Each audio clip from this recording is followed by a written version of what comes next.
Looking at this laser cutting machine, this is the auto-fitting laser cutting machine. Why there is a door on the machine? Because there are 6 tubes. We designed this machine, put the laser tube at the 2 sides. At the y-axis is the geometry over the table, and there is the laser light over the bed.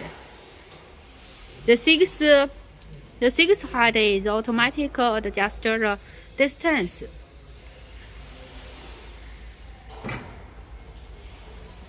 One geometry is installed with 3 laser heads.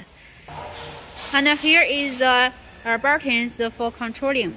Exhaust fan, chiller, and power supply emergency. There are 6 tubes for the machine tube. Looking here is for tube shifting place. And there is on the side there is the geometry for the 2 laser light.